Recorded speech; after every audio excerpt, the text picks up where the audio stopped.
Bonjour à toutes et tous. Dans cette vidéo, je souhaite vous développer aujourd'hui le sujet du quiet quitting. Après la grande démission, un autre phénomène préoccupe de plus en plus d'entreprises, le quiet quitting ou démission silencieuse. Plutôt que de démissionner, le personnel se contente de réaliser le strict minimum. Mais quelles sont les raisons de cette démission silencieuse? Je vous propose d'examiner ça ensemble. S'agit-il de la manifestation d'un des symptômes d'un désengagement? S'agit-il d'une autre vision du travail et de la place qu'il doit ou ne doit pas prendre dans la vie?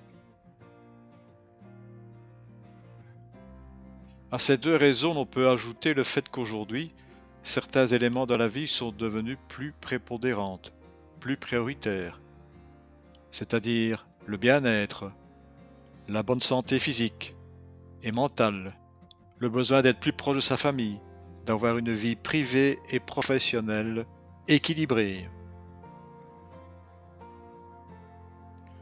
Pour Adrien Gignard, psychologue du travail, le quiet quitting est étroitement lié à un déficit de justice organisationnelle au travail. C'est en l'occurrence tout ce qui touche à la rémunération, à l'information, ne pas être suffisamment informé.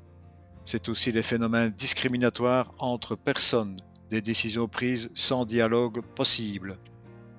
Pour les personnes qui vivent ce phénomène de quiet quitting, il n'existe plus aucune tâche d'aide apportée aux autres. De petites choses que l'on exécute et qui apportent un lubrifiant au rouage collectif.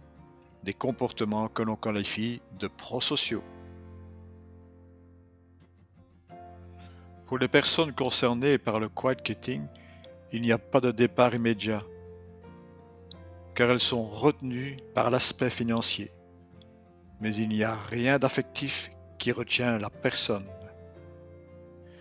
Il s'agit d'un réel désengagement, désinvestissement que déplorent bon nombre d'employeurs, mais sans comprendre ou vouloir comprendre ce qui s'est construit au fil du temps et qui peut être la conséquence d'un sentiment de manque de reconnaissance ou d'injustice. Vous souhaitez en connaître plus sur les émotions sur le travail, sur les compétences émotionnelles, alors n'hésitez pas, achetez mon livre et pour cela accédez sur mon site et cliquez sur Acheter mes livres. En plus, à l'achat du livre, je vous offre deux cadeaux.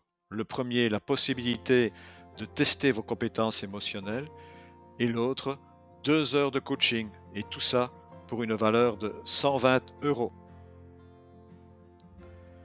Et je terminerai comme à chaque fois cette vidéo par cette belle phrase de Voltaire: j'ai décidé d'être heureux, c'est bon pour la santé. Merci de votre écoute et à la prochaine!